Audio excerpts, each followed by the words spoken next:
Our opinions aren't too tough, rough, or gruff. We are proof that you don't have to be an expert to have an opinion. So just Shut up and sit down.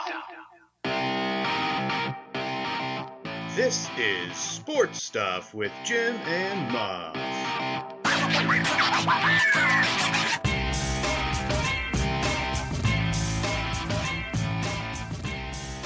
This is Sports Stuff with Jim and Muff.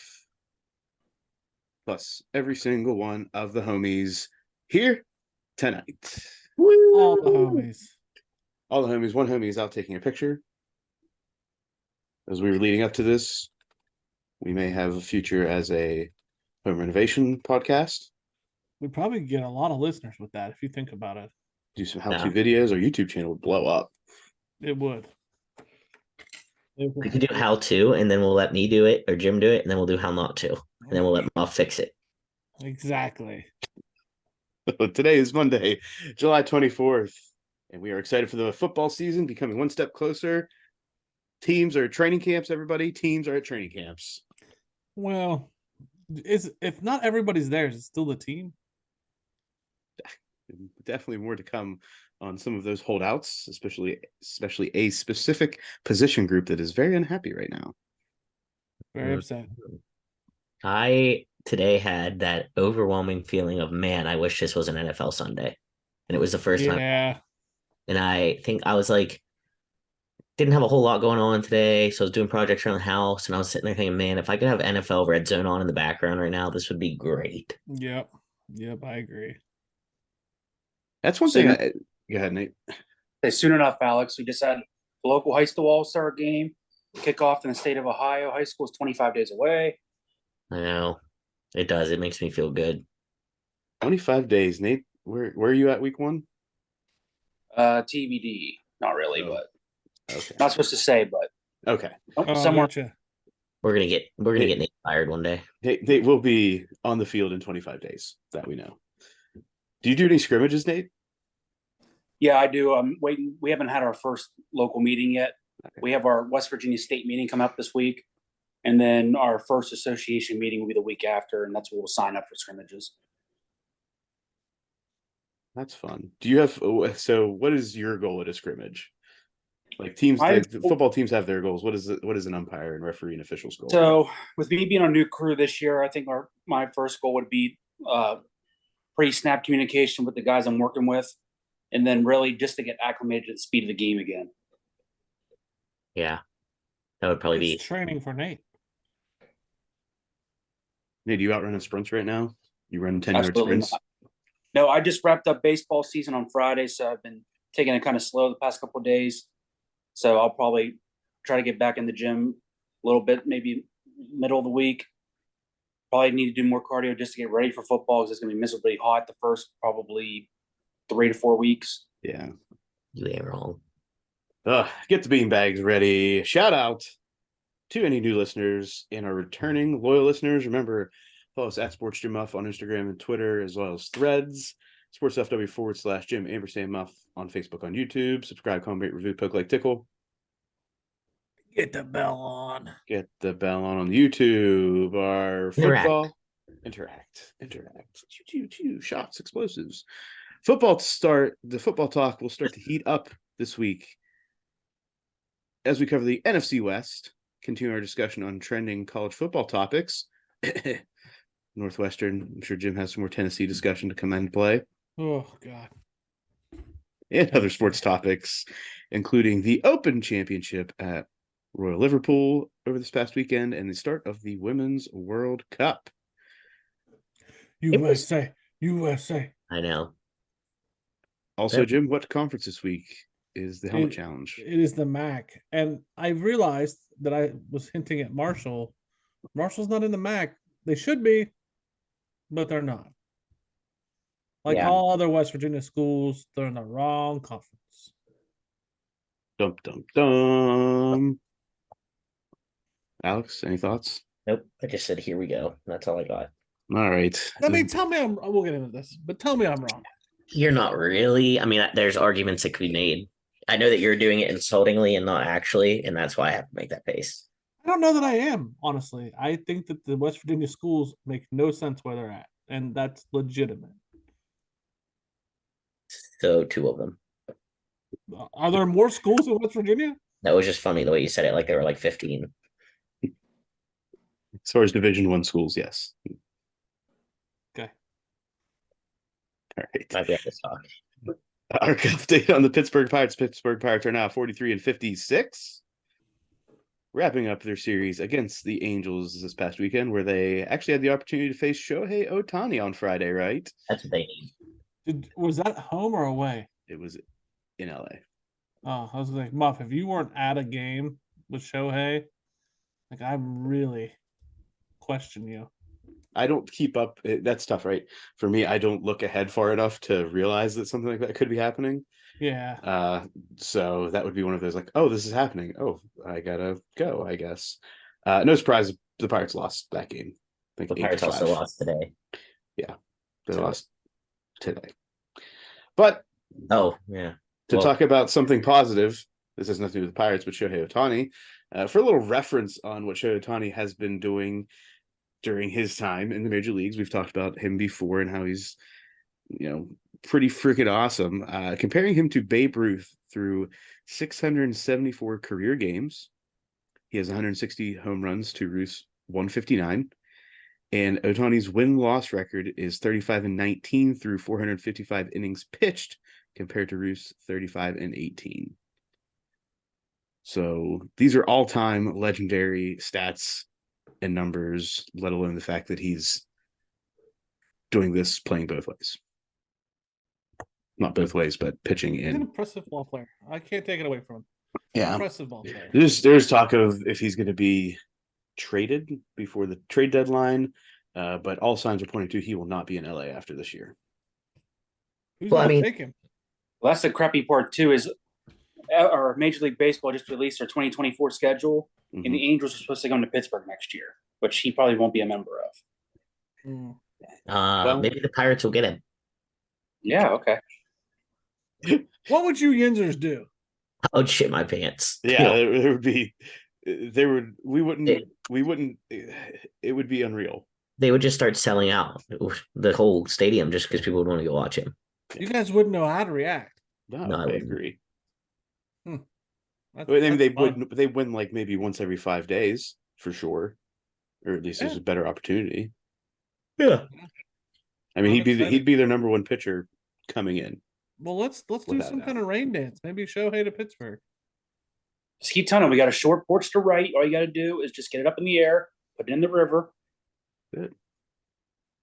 That is it. Well, enough for all the other sports. Let's get in some football chat, starting with the NFL.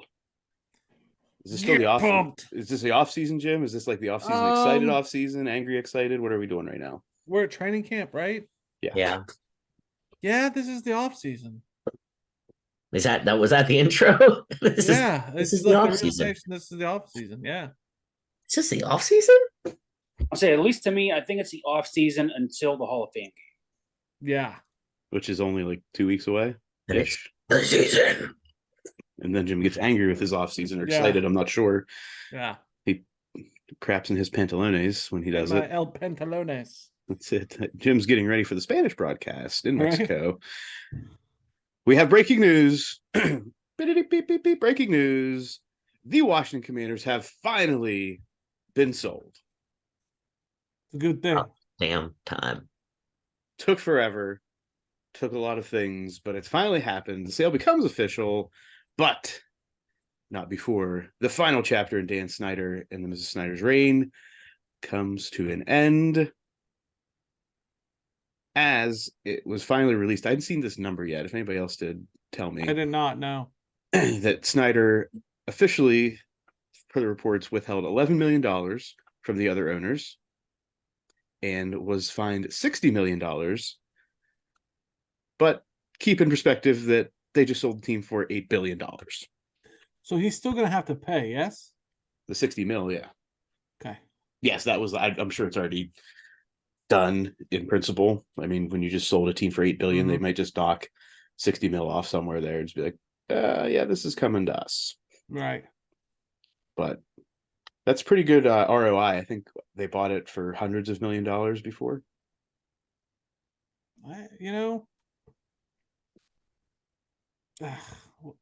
Scuzzball like that gets a big windfall. What are you gonna do? I have a feeling he's going to be like Antonio Brown. He's not going to stay out of the limelight for long. He's like a Papa John figure in my mind. Right. Or the My Pillow guy. That's awesome. Some startling statistics from the Snyder tenure in Washington over 24 years. They had 3 team names, 2 playoff wins. 3 team names. The Washington football team. The Commanders. Oh, okay. And the R words. The middle one's where I was at. Yeah.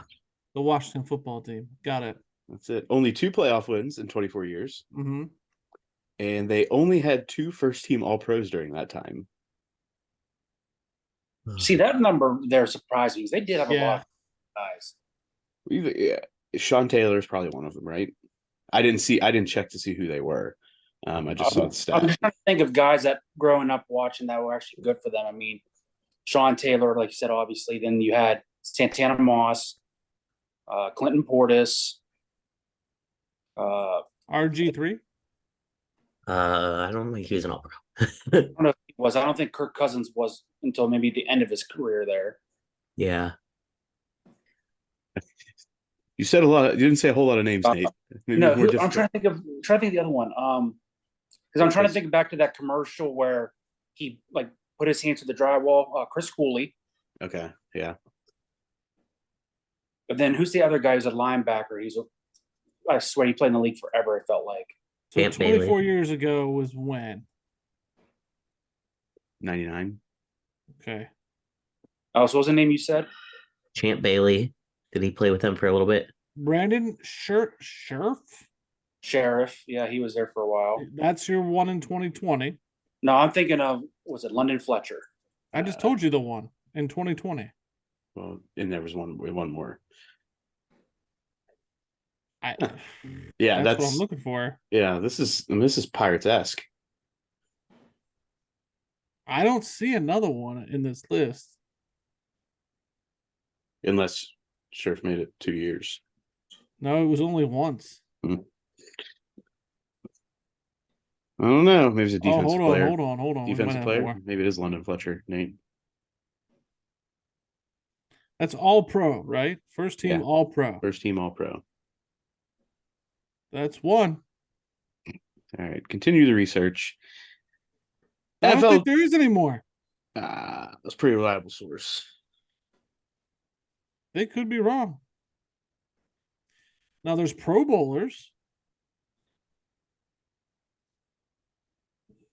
But I mean, everyone has a Pro Bowler every year, though. Right.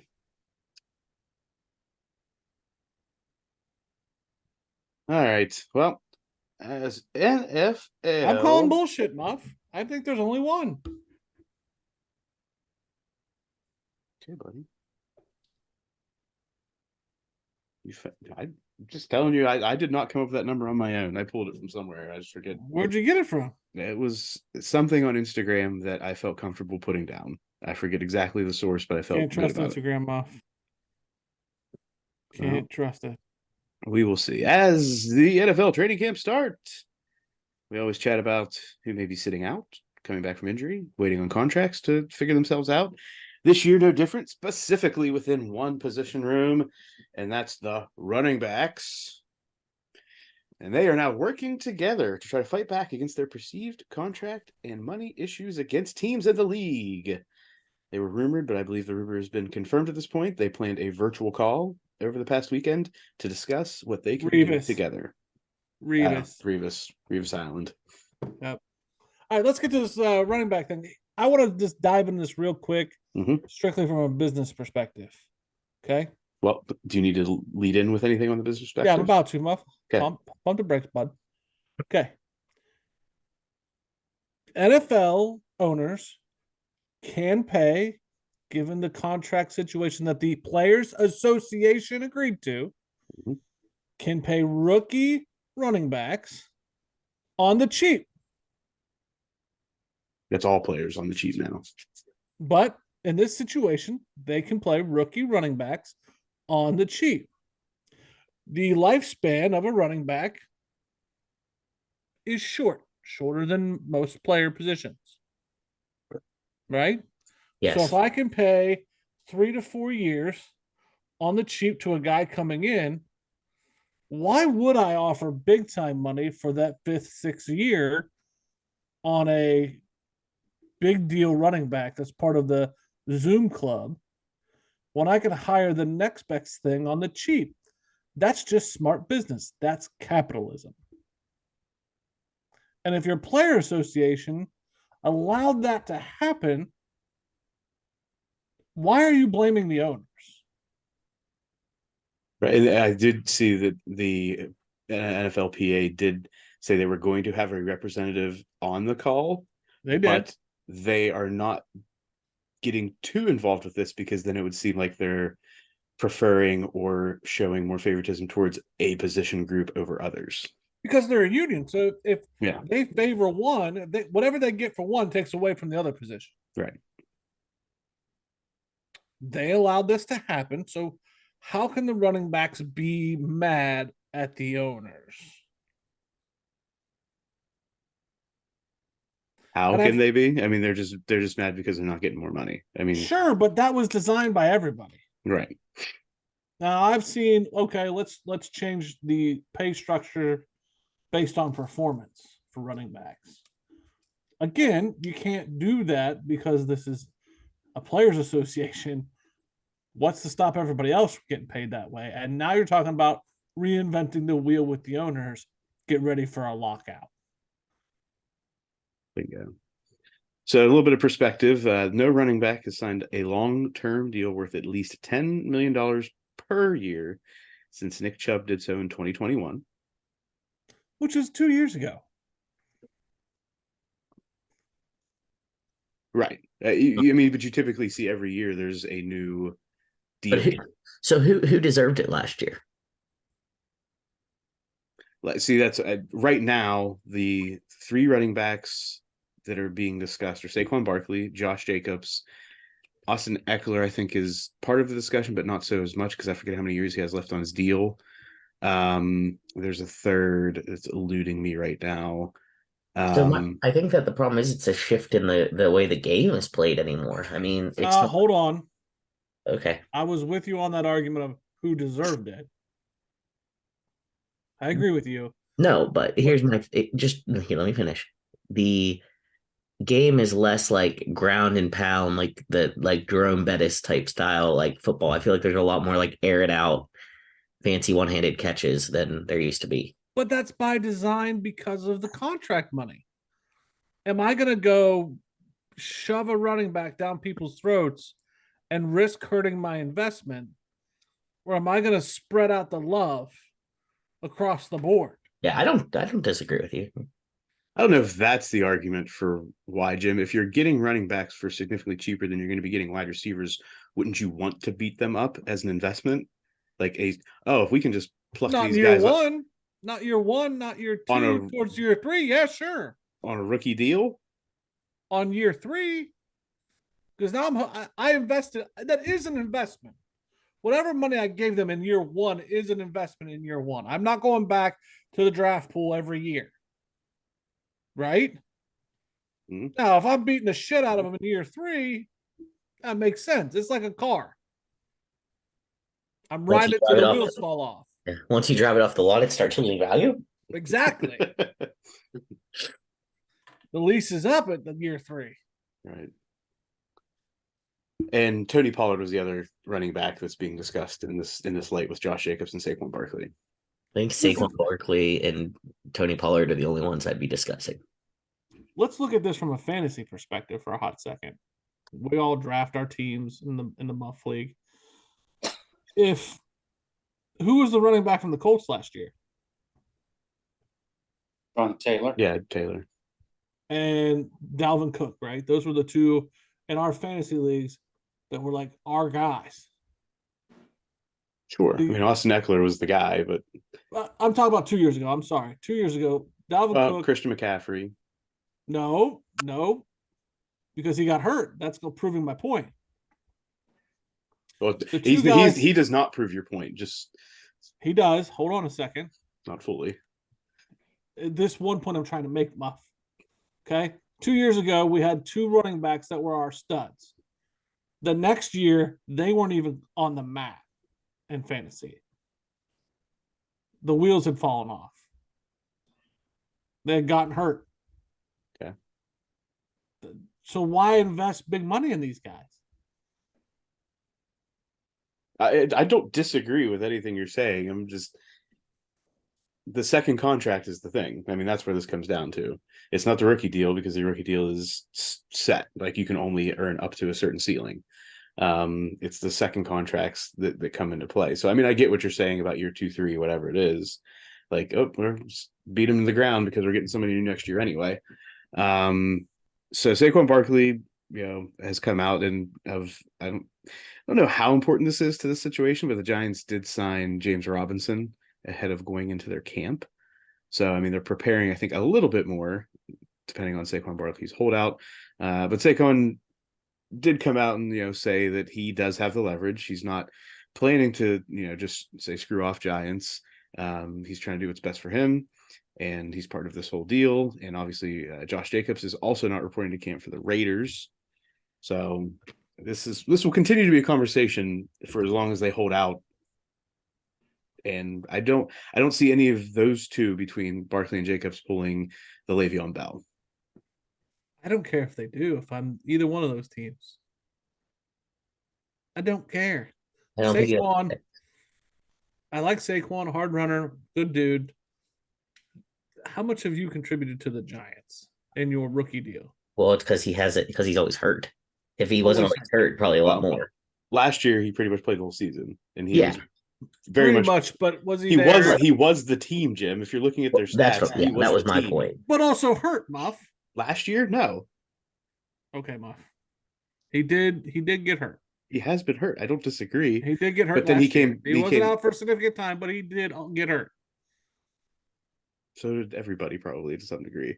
Okay. He's the focal point of that team. You mean to tell me the focal point of the Giants is Daniel Jones? Forget it. Yeah, Jim. If you look at everything, he was the reason that they were good last year because their wide receivers are crap, and Daniel Jones isn't lighting up the scoreboard. But if I got a rookie that can run, see you later. If you have a rookie that can do what Saquon Barkley can do, sure. But I don't think they don't have that, Jim. I don't think he's a magical pony. Sorry. He's a magical pony for the Giants. Dime a dozen. I don't know. I think Saquon Barkley is better than he's Austin the Eckler. faces of the franchise too. You don't just let a guy like that go when you just became a playoff team again for the first time and how long since Eli Manning's been gone. Austin Eckler. You need Saquon in that building if you're the Giants. Yes, you do. I blame Zeke Elliott, Todd Gurley, and Le'Veon Bell. I blame Zeke Elliott. I don't know about the other two.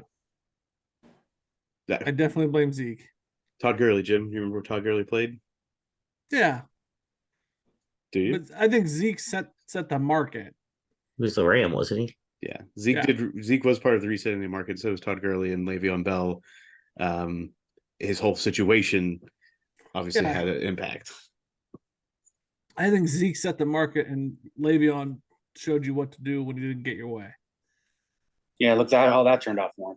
Yeah, didn't go well. So now all the running backs are stuck. Learn how to catch the ball. Well, some of them do. Saquon does. Tony Pollard does. Eckler does. Christian McCaffrey does. Eckler's the one that needs paid the most. Yeah, but as long as he's still considered a running back. I think that's the biggest screw up in this whole story.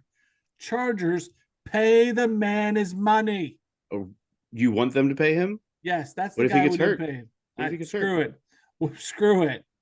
You just totally went back on your whole argument. Yeah, I'm a Chargers fan. I want that guy paid. I care less about everybody else. Other players of note. Chiefs D tackle Chris Jones not reporting to camp. He's trying to work out a new deal as well. I think he's been trying to work out a new deal for years. Yeah, I was going to say the same thing. He's definitely doing his darndest to make that happen. And Cowboys guard Zach Martin is considering not reporting to camp due to his situation. He's currently making about $7 million less than other top guards in the league. He's an all-pro who actually just became a part of the Madden 99 club. Not somebody I think you want to piss off in the contract situation. Jerry will pay him. He's still Not even paying gonna worry Zeke. about it. Jerry will Oh, pay he's him. not paying Zeke anymore. Never mind. I don't know is that still in the books? They released him, right? Yeah. Yeah.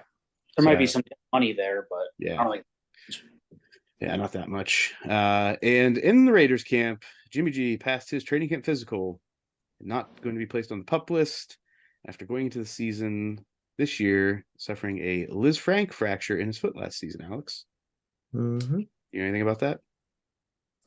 Yeah, I think that's the one that I'd have to look it up. All these fractures have like eponyms who like whoever decided to be like that. Yeah, it is. Okay, it's the midfoot. I didn't want to misspeak. It's like across the middle of your foot, and it's usually has ligaments and stuff that's torn as well. All in that.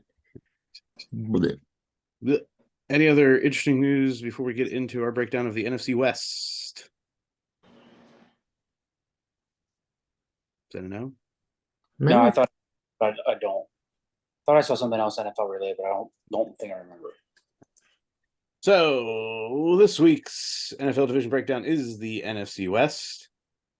As a reminder, last year's standings had the 49ers winning the division, making it all the way to the NFC Championship, going 13-4 in the regular season, followed by the Geno Smith led Seahawks at 9-8, Rams at 5-12, and the Cardinals at the bottom 4-13. Kyler Murray goes down with the injury, obviously, but they were already in the cellar anyway. First, we'll start with the worst team from last year first, and that is the Cardinals, welcoming new head coach Jonathan Gannon from the Eagles. He's going to be trying to figure out the Kyler Murray puzzle when he returns, potentially, after his ACL tear last year, and gather some wins in Arizona. Key additions for the Cardinals this offseason. None of note that I could find, which is not good when you're coming off a 5-12 season. There were some key losses, including on the defensive line, Zach Allen, quarterback Byron Murphy, and DeAndre Hopkins, obviously taken off to Tennessee. In the draft, they got Paris Johnson Jr., tackle from Ohio State. I believe he's transitioning to guard, though. They got edge rusher from LSU, BJ Ojulari, and cornerback from Syracuse, Garrett Williams. I'm not excited about the Cardinals at all. Paris Johnson is a good guy. I mean, I like him as a person. He doesn't wow me as an addition. Well, they traded up to go get him, didn't they? Yeah, Mhm. and it wasn't like when they did that, I was just like, oh, okay.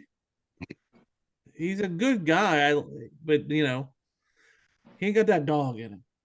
You got that dog. Players of note for the Cardinals, we have obviously Kyler Murray.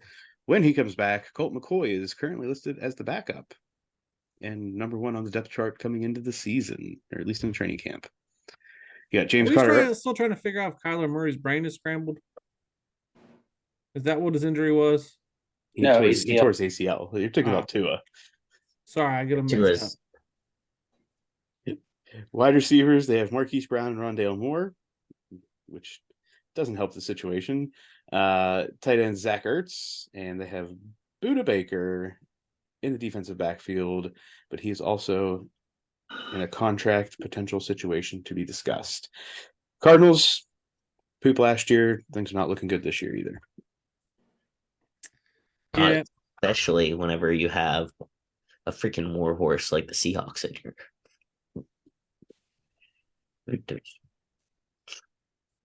Nothing. Okay.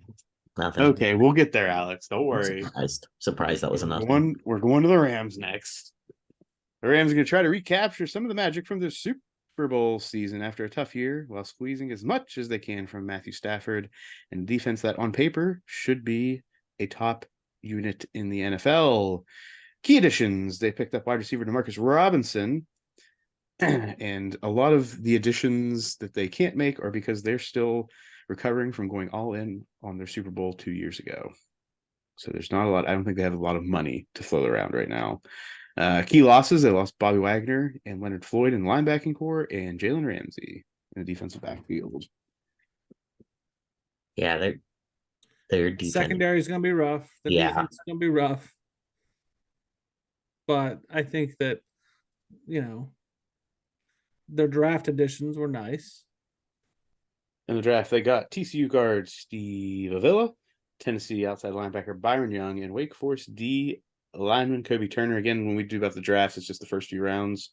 It's not their full draft board. So they tried to fill some gaps. They tried to bring in somebody to help Aaron Donald on the line. That's what I was going to say. They need someone else to break up some of those double teams. Usually, he's going to get doubled and tripled all year long. Yeah. Mm-hmm.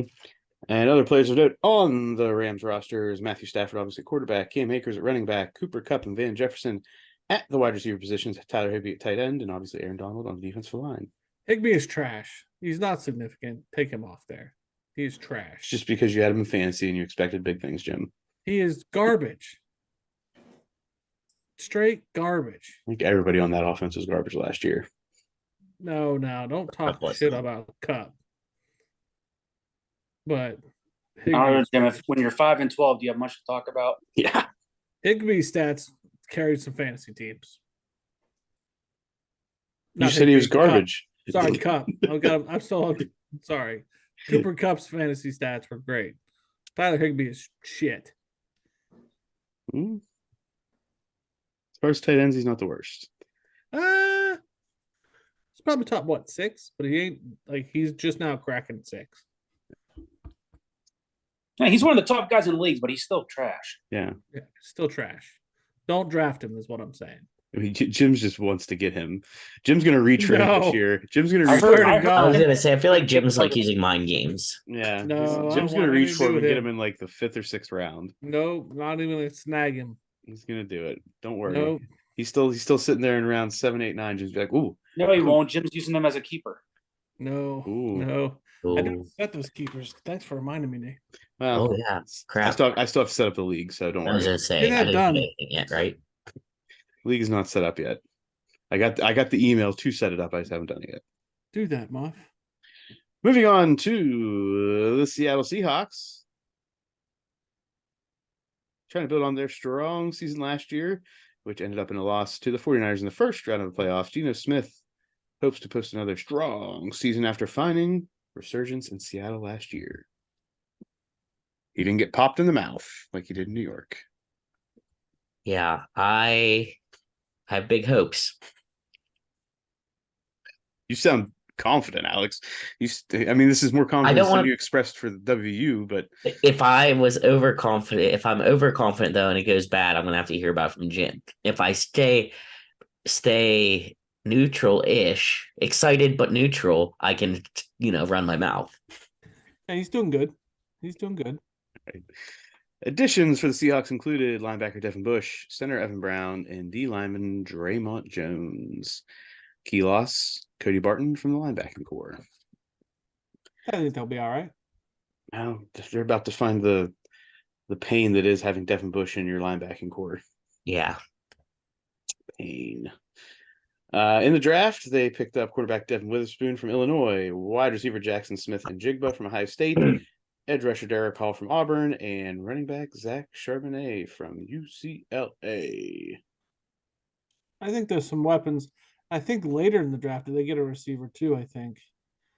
I remember the draft going, oh, wow, they got some weapons for Geno. Yeah, I thought that too, especially even with Justin Jigba and Charbonnet would go alongside Metcalf and Lockett. Mm-hmm. I mean, they should really. Kenneth Walker. Yeah, Kenneth Walker, who's rookie last year too. So, I mean, they've got a nice set of young, still unproven weapons outside of DK and Lockett. But, I mean, they're moving in the right direction for sure. Yeah. Other players, obviously, we have Geno Smith, a quarterback. We just talked about Kenneth Walker III at running back, DK Metcalf, Tyler Lockett, tight end, Noah Fant. They got Bobby Wagner and Jamal Adams / Quandre Diggs in the defensive backfield. On paper, feel real good about the Seahawks. Pete Carroll, love Pete Carroll, big fan. Big fan. Mm-hmm. So feeling good. Feeling good. Yes, signs point to they should be building from last year.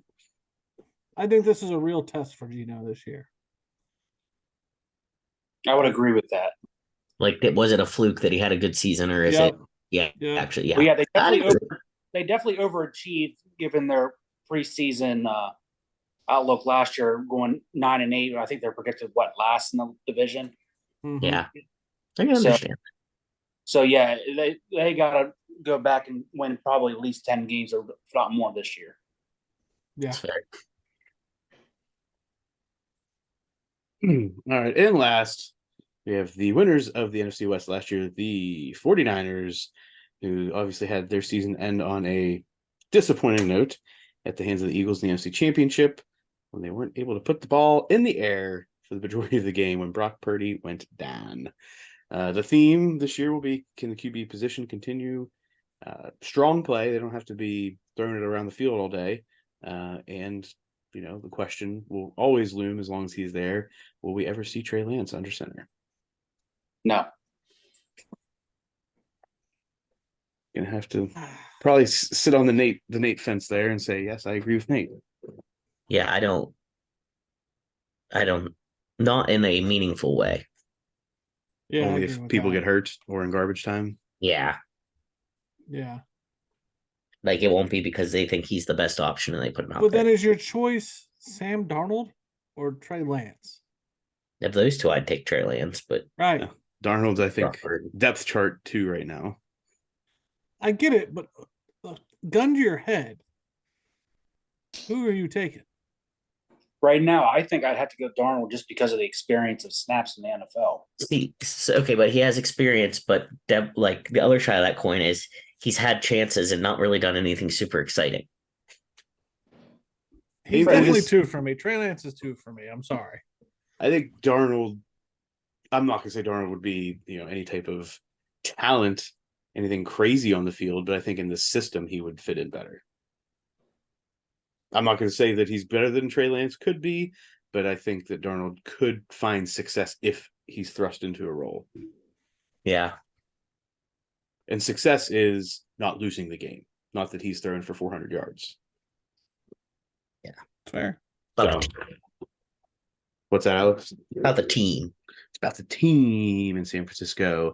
Key additions, they pick up defensive lineman Javon Hargrave, which is the one that they're all chatting about to help along that defensive line. Center Jake Brendel, and obviously they picked up Sam Darnold. Key losses, or just losses potentially. They lost Jimmy G, but don't really think that matters at this point. They picked up Mike McGlinchey around the offensive line, and they picked up cornerback Emmanuel Mosley. So not a lot. Both sides. I think Mike McGlinchey was a big loss for them overall, but see what happens there. In the draft, they picked up Jair Brown from Penn State in the defensive backfield. They got a kicker because Robbie Gould's not there anymore. We got Jake Moody from Michigan and tight end Cameron Latu from Alabama. And really doesn't say much when you had George Kittle there, but I think Kittle's kind of struggled to stay healthy throughout the whole season. Yeah, And this could be one of those, maybe they're trying to do more 2 tight end sets. That's, With Kyle Shanahan, anything's possible. right. It's trending. And maybe this is a moving on, or the first step of moving on from like a Kyle Juszczyk situation. Like, I like that. I do too, but situation. they figured out a way to make Kyle work, but maybe they're ready to nix that whole fullback situation. That's my favorite part about this team. It is a good part. Other players to note, obviously we have Brock Purdy, who will be, all signs point to him being the starting quarterback week 1, recovering from the injury, good to go. I don't know what that means in camp for him, but nobody has said anything about him not being the week 1 starter. Obviously Christian McCaffrey in the offensive backfield, wide receivers Deebo Samuel and Brandon Ayuk, George Kittle tight end. We just talked about Kyle Juszczyk, and they have on the lines, the offensive line, they have the house of Trent Williams and Nick Bosa on the defensive side, along with linebacker Fred Warner and D-back Charvarius Ward. They're making a run. Like they're in the window to do something. If they're all healthy, I mean they're good. They're in a window that they should be competing. They should be in the playoffs and looking to make a run in the playoffs. I don't know. Jim's facial expression said otherwise. I just don't think I'm not a big fan of their style of play or their coach. Like, You're not a fan of success and winning? I get it, but I don't think I'm not betting all the horses on them. To win the division? Yeah. You're not betting all the horses on the win of the division. No. I mean, right now, logically, for the sake of the show, I do have them winning it, but come betting episodes, I could see them losing some they're not supposed to. I can see them not winning some of the games they're supposed to.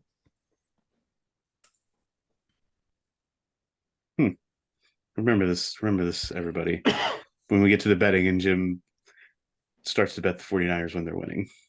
I don't think I will. Okay. Mark it down, Alex. Mark noted. Duly noted. Keep a note. All right, now to our predictions for the NFC West. This week we will start with Jim. Okay, so I have the Cardinals bringing up the rear at 4-9, and I'm just being gracious with that 4. The Rams at 7-10. Seahawks at 10-7. And I feel like I'm being conservative there. Sorry, I should probably give them more wins, Alex, but 10-7. Geno comes out looking like Geno did last year. I think that number could be higher on the win column. And the 49ers, for the sake of the show, I'm going to go 13-4 just because I'm going to use logic and I don't want this to haunt me. But I could see it being a little bit lower. When you say logically, you think they should do really well, but yeah, I think logically, on paper, the roster, but the feels, I just don't have the feels for the 49ers. All right, Nate. I think best of the last, I'm going to say Niners at 12-5, Seahawks at 11-6. I think that's going to be one of those that goes down to the wire. I'll take the Rams at 7-10 and the Cardinals at 6-11. Huh?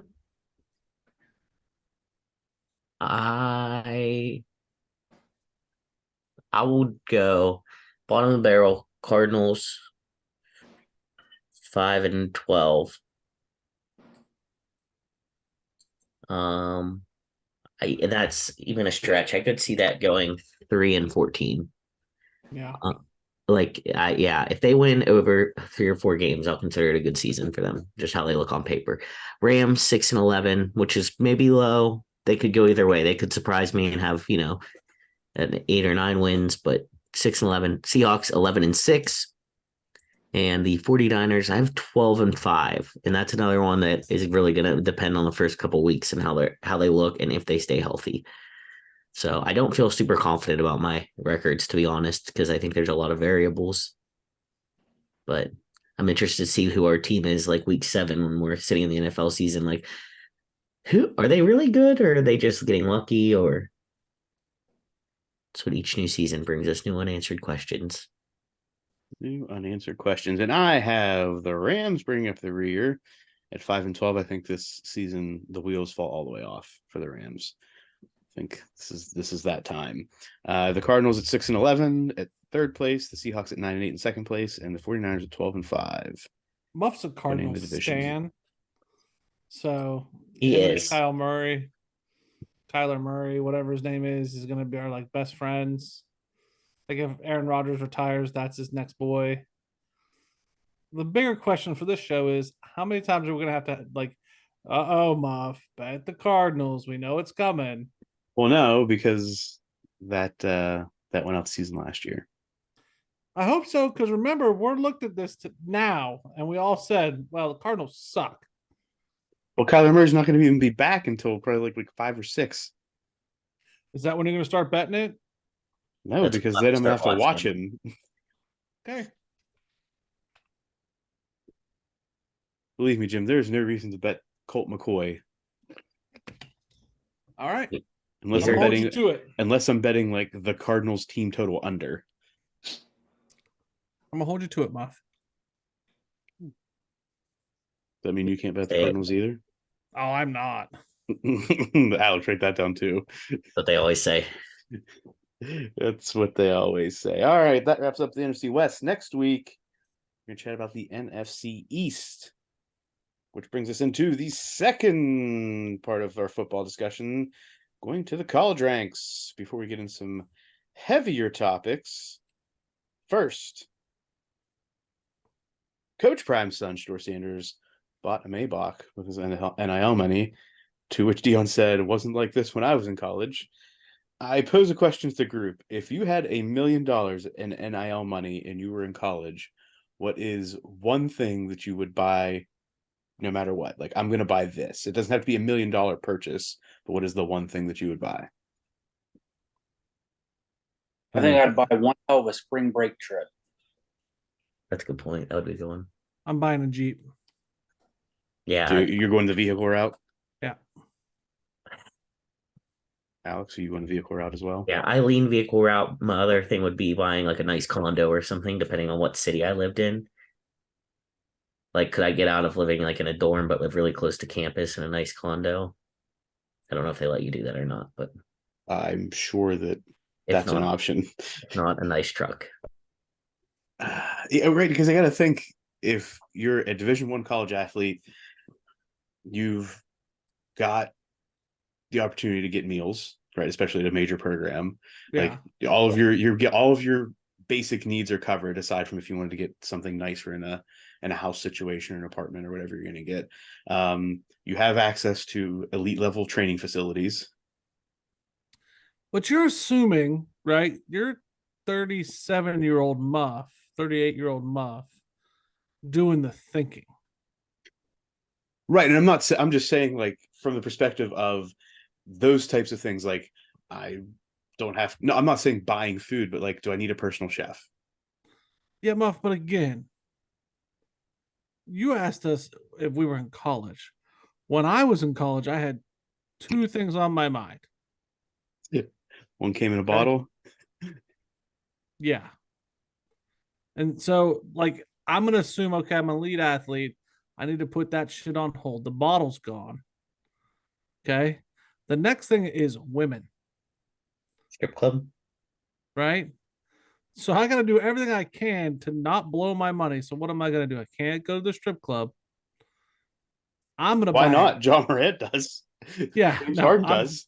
not going to a strip club. I'm going to buy a Jeep. Because chicks dig Jeeps.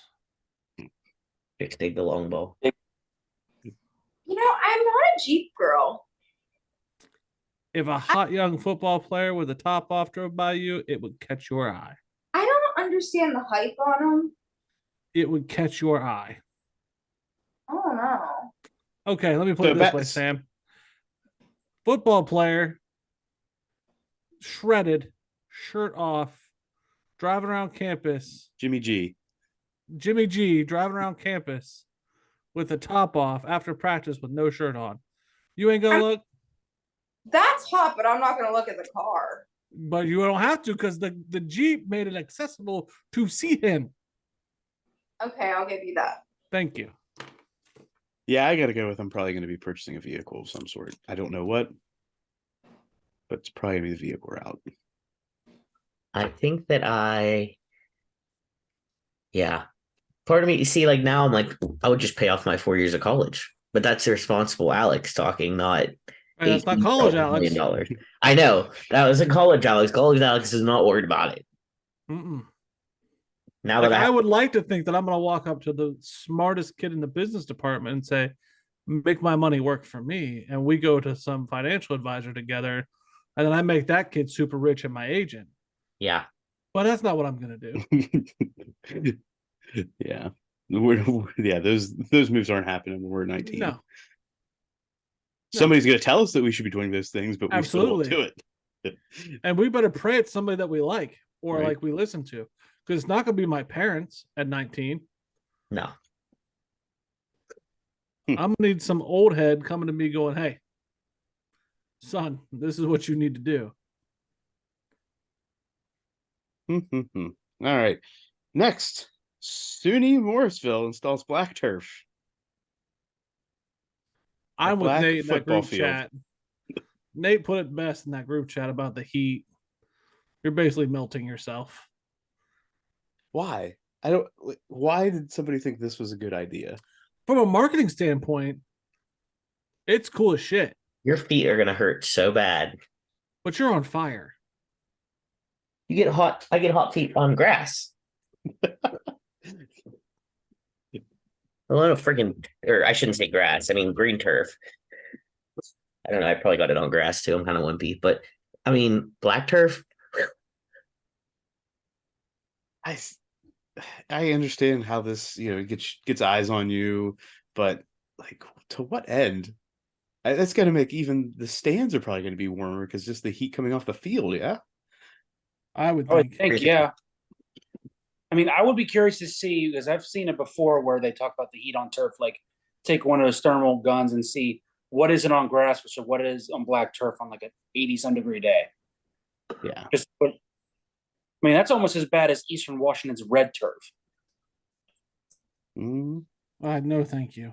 I'm out. I'm out as well. Jim, you caught this next one. FAMU, Florida Atlantic Methodist University. Did I do it right? Football. Sure. They ceased team activity after a rap video was filmed in the locker room. Muff, that's all I remember. I'm sorry. A lot has gone on. So yes, FAMU they ceased the activities because a rap video was filmed in their locker room because the rapper, and I forget the rapper's name, it was in the locker room, had on a like helmet, was wearing gear. It was pretty much like something straight out of the U in like the 90s, early 2000s, and they were trying to figure out from a security perspective how he got in, who let him in, and how he got access to all of these things without anybody's knowledge. It's not 200 violations, but coach decided he's going to shut it down. I watched. I didn't listen to some of the video, and it wasn't just like a snippet of the video. It was like the whole music video was in the locker room. When they say shut it down, did they shut it down like to investigate or shut it down to like not play? They shut it down to investigate. That's what I mean. It's not like they're giving themselves the death sentence of a rap video. But I mean, it seems like a good reaction, right? Like that's a good thing to do. Yeah. Oh, good for them. I don't know. There might be more to it. That seems. I don't know why you'd shut down the whole. I mean, now's the time to do it if you're going to do it, because you're just far enough away that you can take a week and be like, okay, we got to figure this out, make sure it doesn't happen again. But we will see. Speaking of teams, maybe that should be shutting some stuff down for a bit. Northwestern. I'm just gonna toss this quote out there. I don't even. It was unattributed, but apparently a former Northwestern player said, and I quote, "It's the weirdo fat guys on the team doing weird fat guy shit," to some of the things that have happened in the locker room in Northwestern. What a quote! What a quote! I think you just said what everybody was thinking. What did you assume it was the lineman, Jim? I assumed it was. Yes. Why did you assume it was the lineman? And is this the offensive or the defensive side of the ball? I think it's the fat guys. So the offensive lineman. I think it's anybody who's over 225 is doing the naked slingshot, bud. So you're getting all the defensive end, linebackers. Yeah. Oh, yeah. And running backs. You pretty much just gobbled the whole team with 225 plus, Jim. I mean, you said everybody but the receivers. And the running backs, because their shit don't jiggle. They're not fat. My money don't jiggle. It folds. So you're fat shaming. I'm part of that club, so I'm okay, Muff. For all the weird stuff that Antonio Brown's done, you don't think he's capable of something like that? I guarantee that crazy bastard's not doing a naked slingshot or a car wash, whatever else other antics were happening in the locker room. You just jinxed us. You know something's coming out now. I swear to God. Get ready for the wide receiver group to come out with something they did. Yeah. So, And I wanted to say, I'm gonna get myself canceled, but here we go. I wanted to say it's the weirdo white fat boys doing weirdo white fat boy shit. well, I think we've already established that that's But it's most Northwestern, so it's most all white likely what has boys. happened, or who was involved with that type of stuff, given the other allegations that are coming out about. Yeah, it's all white people, so that didn't really work. I found go ahead, Alex. I just said, "Oh Lord." Oh Lord. Something of note that I found is that the former athletic director at Northwestern, who left in 2021 amid a sexual harassment lawsuit, Mike Polisky, received almost a $500,000 severance payment on his way out the door. So maybe You think he was in on the naked slingshot? no, but I feel like if he found out about it, he may not have been the one to be like, "Oh, we got to figure this out." He was like, "Ooh, let me take notes. Naked slingshot, you say?" How do we do this? Northwestern they're the scuzzballs now of the Big Ten. Saying they had a culture that was established from the top. I don't know how you erase it. Like, I just don't. At this point, you have to win football games. And they're not gonna. No, not likely. Not likely. All right, Jim, I'm just gonna let you go because you got pretty upset this past week about Tennessee because you were comparing it to a previous situation in SMU. So I want you to just have at it, buddy. Muff, I've kind of come down from it. I think my biggest thing is we're still hanging on they got recruiting, scholarship reductions, but their recruiting class for this year and next year has a bunch of 5-star, 4-star, 3-star players in it. They're not hurting. They're projected in the SEC to compete for at least their division.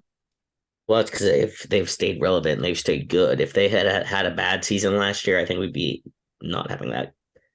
But they knew this was coming because they self-reported. So they did a bunch of damage control so that this 200 violations didn't do a damn thing to them. Well, they'll see it in 2 to 3 years. The scholarship reductions, they will see it. They will not feel a single thing. Jim, will not. The depth of that team, they will see it. Nope.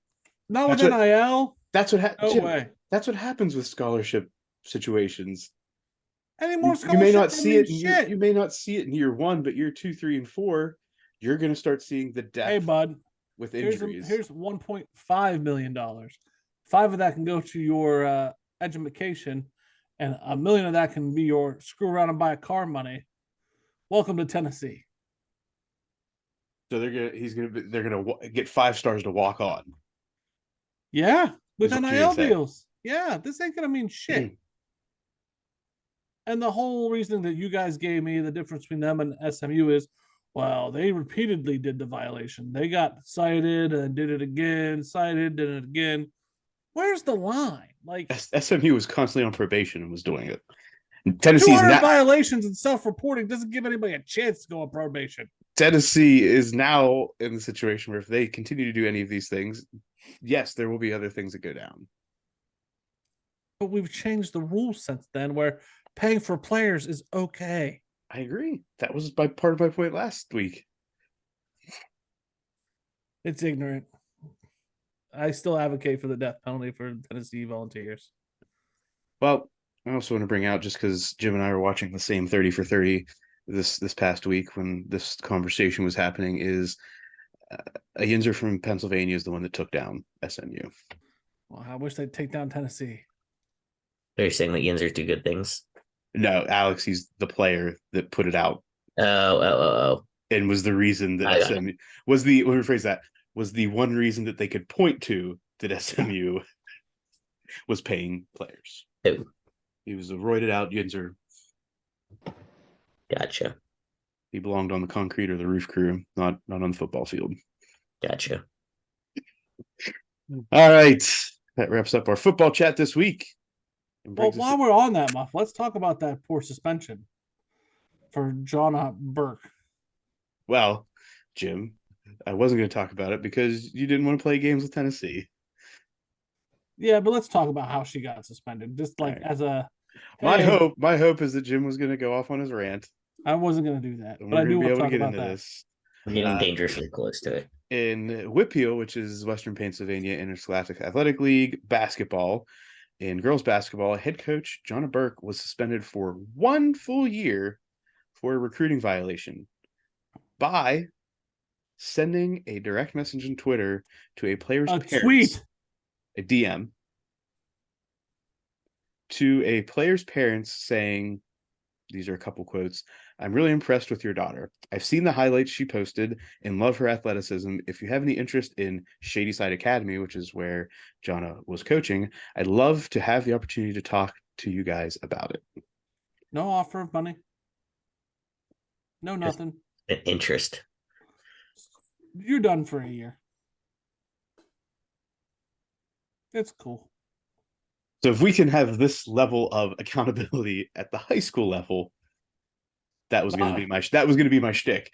If we can have this level of accountability at the high school level, why do these college coaches get $1 million buyouts, severance packages, and all, and continue to get jobs? SEC football, baby.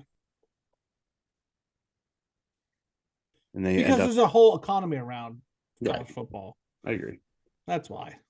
I agree. And you end up on the Alabama coaching staff as an analyst. Thank you, Muff. Analyst. Thank you. All right. On the other side of this, we will get into the college football helmet challenge with the MAC. The MAC. Born ready. This is the MAC helmet challenge. I'm excited to be here with you all. We're going to start at the top now. It is going to be Akron versus Ball State. Akron has some variations of the helmet. Ball State, not so many. Their traditional like logo on one side, number on the other. Not a lot of variation. Akron is the Zips, but I think they have a donkey. I'm not sure what that is. Well, you know, it's a zip. Tough to have a lightning bolt. No, they don't have lightning bolt. Who does? Who has a lightning bolt? No, I said it's tough to have a lightning bolt. Wasn't that part of like their helmet? They have like a Z that looks kind of like a lightning bolt. Yeah, that's what I'm saying. It's tough to have a lightning bolt as a mascot, is what I was getting at. Yeah, it's good point. Like a good kangaroo. Point. I think it's a kangaroo. I don't know, but I'll vote for him. Nate throws out Akron. That's his vote. Muff. Yeah, may as well just go with Akron on this one. I don't have any good reason not to. Alex. Yeah, I guess the kangaroo. It's a novelty factor, I think, on this one. Yeah, I think so too. The Zippy is a kangaroo. All right. So, Bowling Green versus Buffalo. I hate Bowling Green's colors. I do too, but I like Buffalo. Like I like some of the blue style. I think they've had some alternates I think I've seen that I like. Yeah. So 2 Buffaloes. 3 Buffaloes. 3 Buffaloes. 1 Buffalo, 2 Buffalo, 3 Buffalo, 4. Glad you guys decided because I really don't know who to pick there. Eastern Michigan, Central Michigan. Out of principle, You're going with the C? No. Oh. Do you know who went to Central Michigan, Jim? Who? Antonio Brown. Oh, well, Eastern Michigan. JJ Watt. What, JJ Watt as well? Before he went to Wisconsin. That is correct, right? Antonio Brown went to Central Michigan? Yes. Okay. Then yes, I'm taking Eastern Michigan on principle. Me too. I like Eastern Michigan's helmet better, so sometimes I like the classic looking, like just the E. They got some good variants too. All right.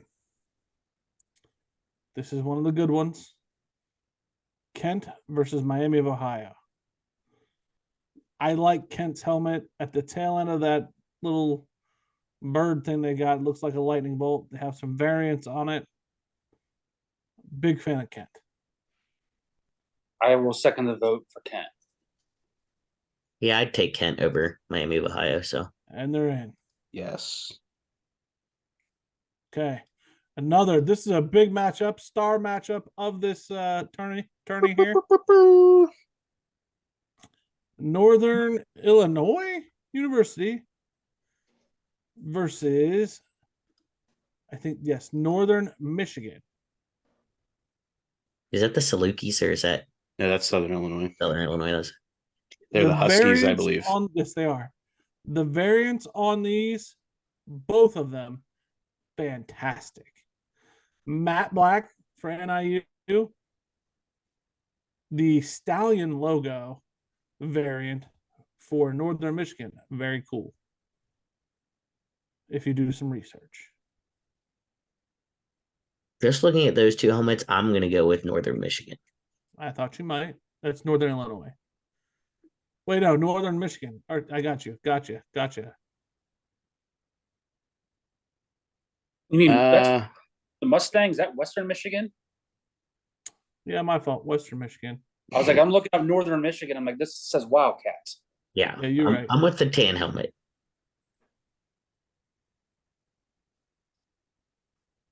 Doing some recon real quick. As am I. So I was like, wait a minute, that doesn't look. I like Northern Illinois. All right. Oh, let's see. I think I am also going to go with Northern Illinois. Nate, what was your reasoning? I just don't like the team colors for Western Michigan. Okay. I think if it was a different color other than shit and bronze, then maybe it would look. What? I'm gonna go with Alex so I can let the coin decide. Okay, Alex. Light is Western Michigan. Light wins. Woo! Blinded by the light. Manfred Mann on this evening. Toledo versus OU. This is tough because I would have picked either of those helmets over several of the others. I know.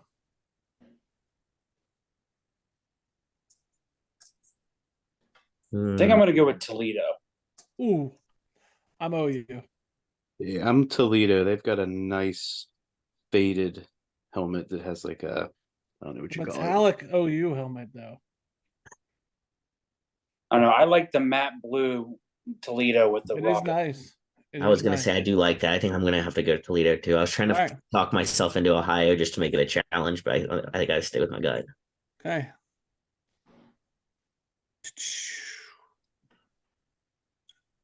Zippy versus Buffalo.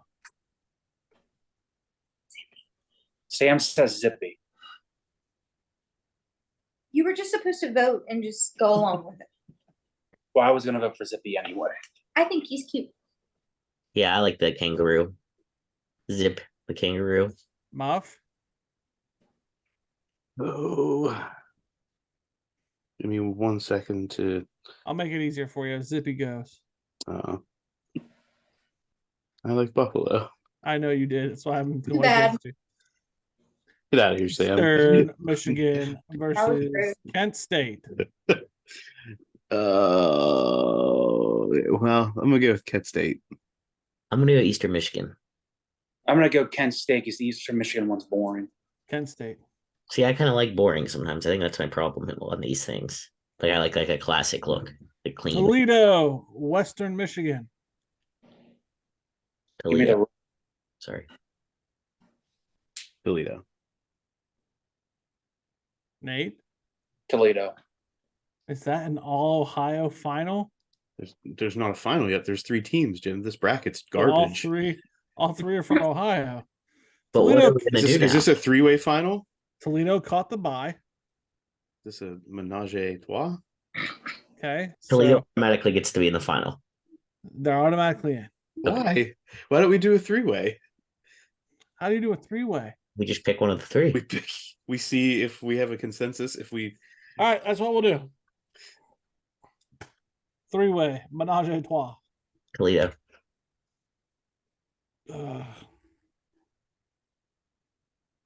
Zippy.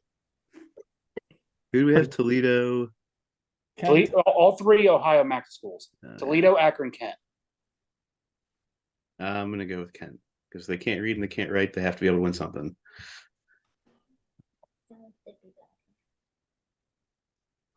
So if there's, we already have two for Kent. We got Toledo. Wait, where'd you land, Alex? Toledo.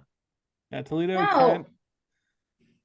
What did, Nate. From lack of better judgment, I'm going to say the Harper household is on Team Akron. So now what? Is that 2 votes or 1 vote? Everybody's got 1 vote, and I'm the 4th. So now it's down to me. What does everyone have? Alex is on Toledo. You're on Kent. Yeah. And Harper's on Akron. Yeah. It's on you, buddy. Zippy. Zippy. Zippy. I'm gonna go with Kent. Oh, Sorry, they got the Charger vibe. Holding flashes. I don't care. Zippy's cute. He's a little kangaroo.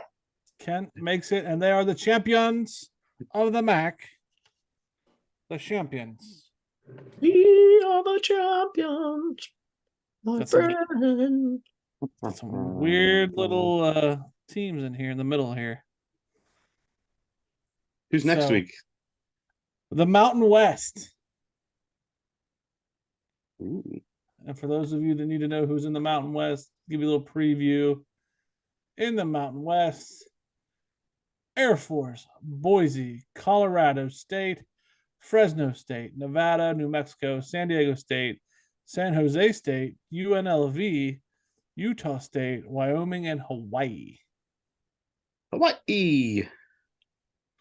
So, big players here. It's about to be exciting.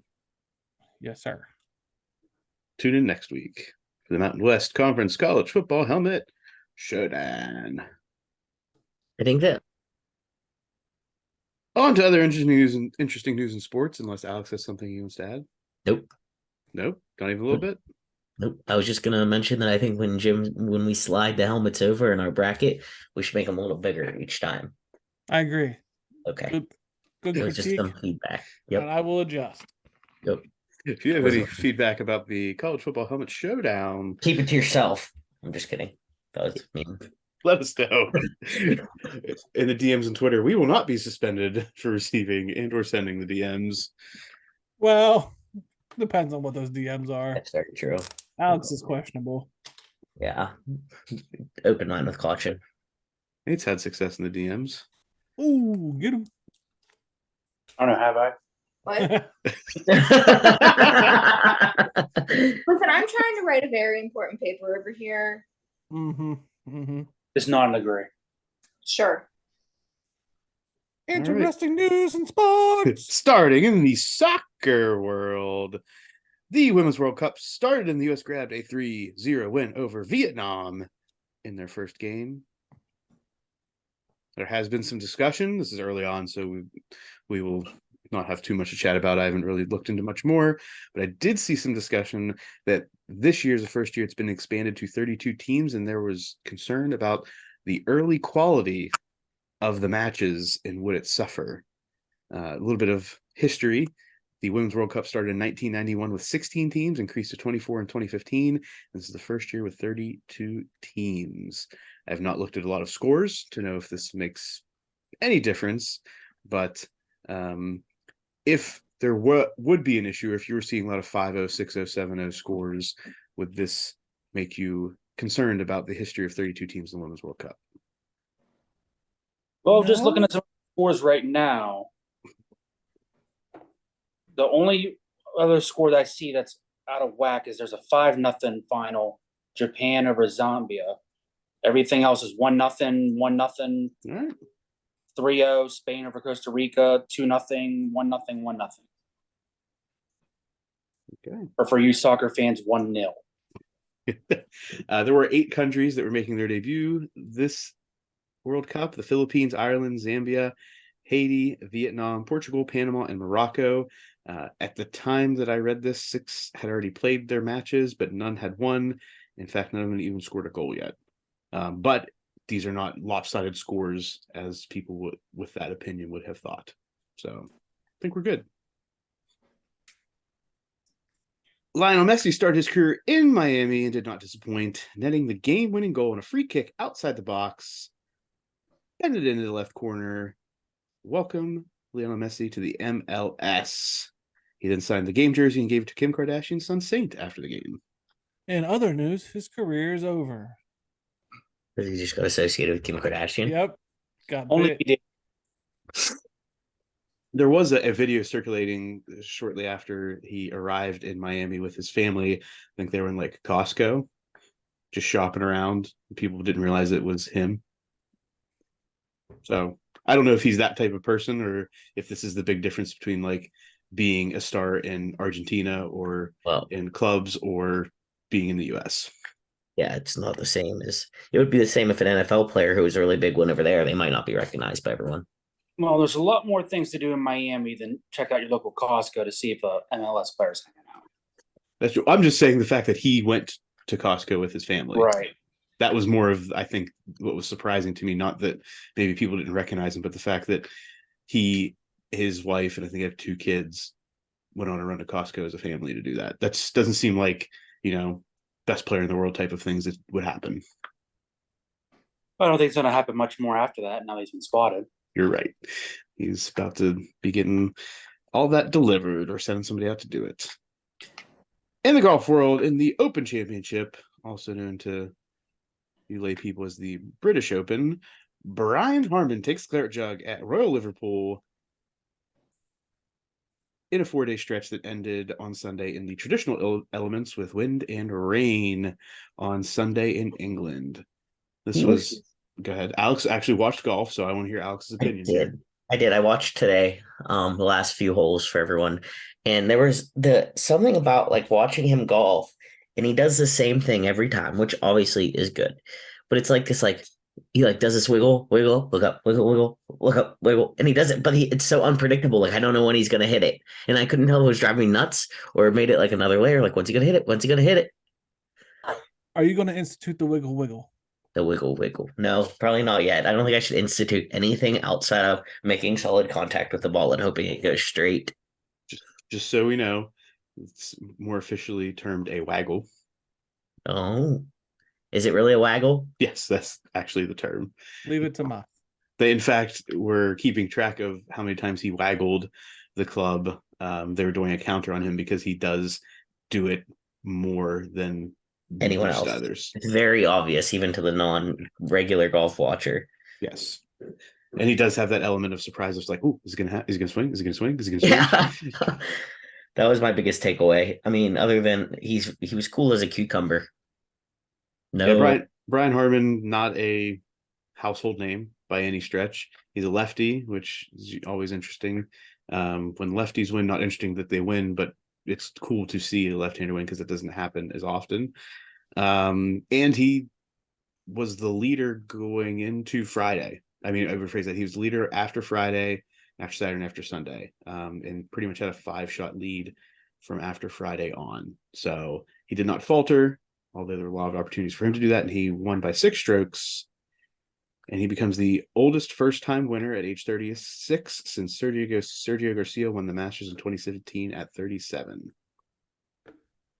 So cool for Brian Harman. I think Brian Harman was actually, when they came out with that social media money as influencers, I think he was one of the people that was doing it funny. Like, haha, I'm an older dude and I'm a dad.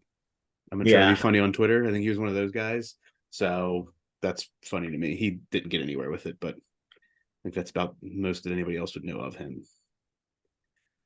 In lacrosse, not something we talk about really ever, Jared Newman set the record for the fastest shot in lacrosse with a 121 mile per hour laser.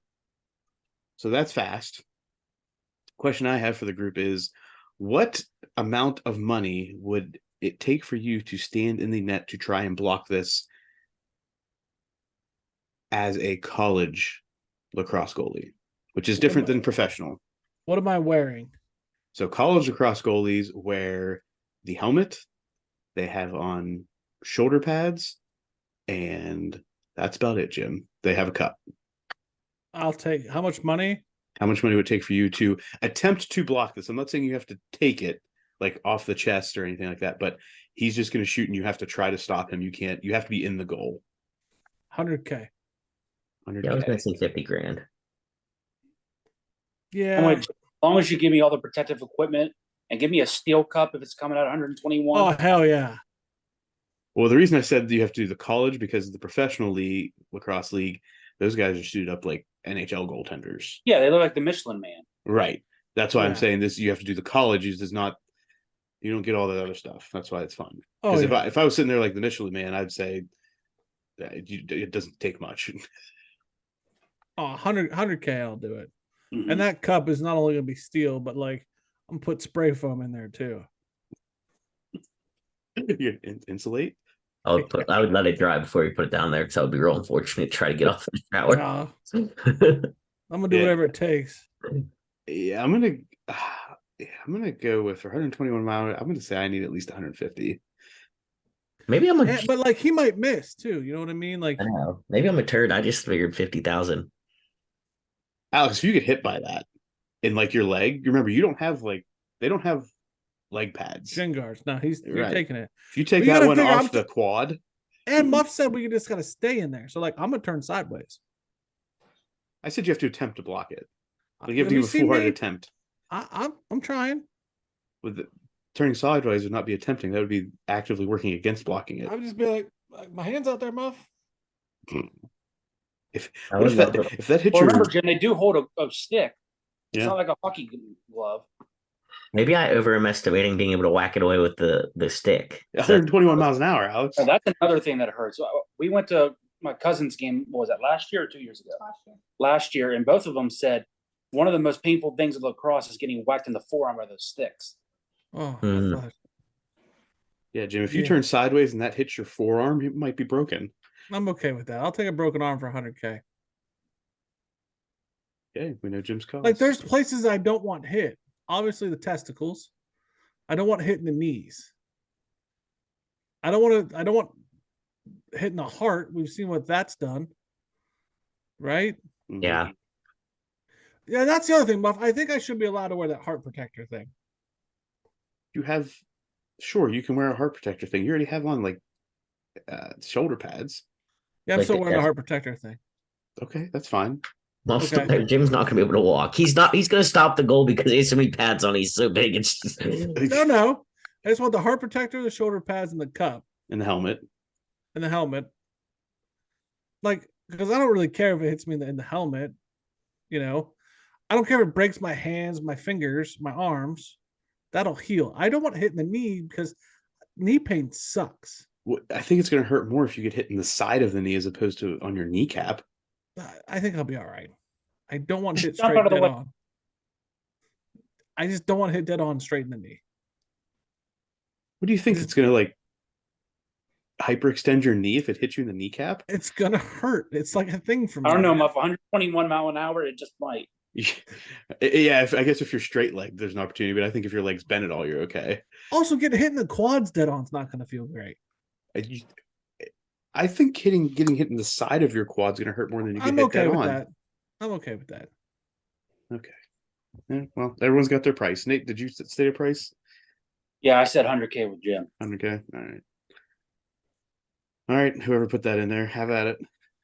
Michael Jordan's sale of the Hornets went official today as he sold it for approximately $3 billion valuation of it. That's not newsworthy. We knew it was coming. We had talked about it before. The news is the owners had to vote on it, right? Mm-hmm. The vote went through 29-1. Does anybody want to guess the asshat owner that voted no? I'm going to say the guy for the Bulls, maybe. No? No. I'm trying to think of owners. It's the Clippers? Nope. Alex, you want your shot? no. James Dolan from the Knicks voted no. Huh. With no reason. Nobody can figure out why he voted no. That would be like the Knicks, as far as a franchise, would be the one that have hate. Like, why? Also, as part of this article I'm reading, do we know that James Dolan, instituted a facial recognition technology in the Garden so that he can identify individuals associated with suing the Garden and him, so he can kick them out during basketball games. I knew that they were kicking people out. I didn't realize that they had that level of security options. Yeah. James Dolan is a petty bitch. I like half missed this, but isn't this in New York? Yes. Yeah, Okay, that's what I thought. I remember this happening. Yeah, the basketball team owner. Yeah, but he put facial recognition in a bunch of different places that he owns, like theater. Because he's petty. I think he owns Rockefeller Center. He might. And there was like some drama because I went to see the Rockettes the past 2 winters. There was like some drama with people being mad that they were putting that in. He's so petty. I just thought that Sunday breaking news. He votes no for no real apparent reason. He wanted Mike to stay in the league. He's still a minority owner. He's not selling at all. He just doesn't want to do as much. So petty. Other news in the NBA, being a players' league, is continued as this offseason, James Harden is trying to call his shot about where he will end up after, going into next season. This came from, I believe, it was a Barstool Sports article. If we call them article, maybe blog is the better term. Yeah.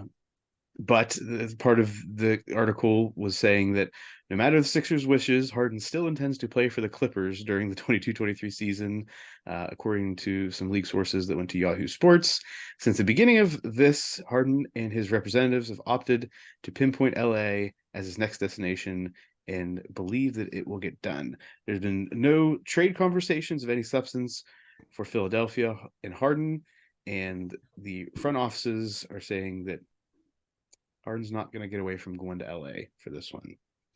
Biggest thing here for me is, when is this going to stop? That players can just call, I'm going there, and screw it. You can't do anything about it. Get me there, or else I'm going to stop playing for you. Like, there's got to be a line there, right? I hope this is it. Like, there's no better guy I would love to see this happen to than Big Mac. Well, now that's donut pounding. And that came up as well. It's like, well, we all know what type of offseason James Harden's going to have. He's going to start looking real chunk, because until they trade him, I just screw him. Like, only in the NBA can this happen. Can you imagine a guy in the NFL being like, look, you're going to trade me to the LA Chargers, or you're going to trade me to the Pittsburgh Steelers, or I'm not playing. They're like, okay, guess you're not playing then. Yeah, that's like, I get being a players' league, and that has its advantages, but players just saying, I'm going there, figure it out. Like, that's how do you operate as a general manager and owner in a league where you brought somebody to your team? Remember, he's like, I want to go to Philadelphia from Houston. And they're like, okay, we'll get you to Philadelphia. And he's there for like 2 or 3 years. It's like, nope, don't like you guys anymore. I want to go there. I would ditch him so fast. Who takes a risk on him? Like, why? Like, if you're the Clippers, I'd be like, we don't want you. No, right, thanks. That's how this is going to have to play out. It's going to be, I want to go there. We're not taking you. Yeah, no. I'm not staying in Philadelphia. Who wants me? And nobody comes out and wants to take it on. That's like how this ends, for that to stop happening. I don't know. I hope it happens to him. I hope he's that guy this time. We will see in future episodes of Sports Stuff with Jim and Muff. As this wraps up this week's episode, as a reminder, follow us at Sports Jim Muff on Instagram and Twitter, SportsStuffW/Jim, Ampersand Muff on Facebook, on YouTube, at Sports Jim Muff on the threads, which I think Jim's going to heat up when the football season starts. I'm trying, man. Again, we got to get more followers on threads. That's the big issue. We need it. And to get there, we need you all to do the big things by telling a friend, making a friend, be a friend.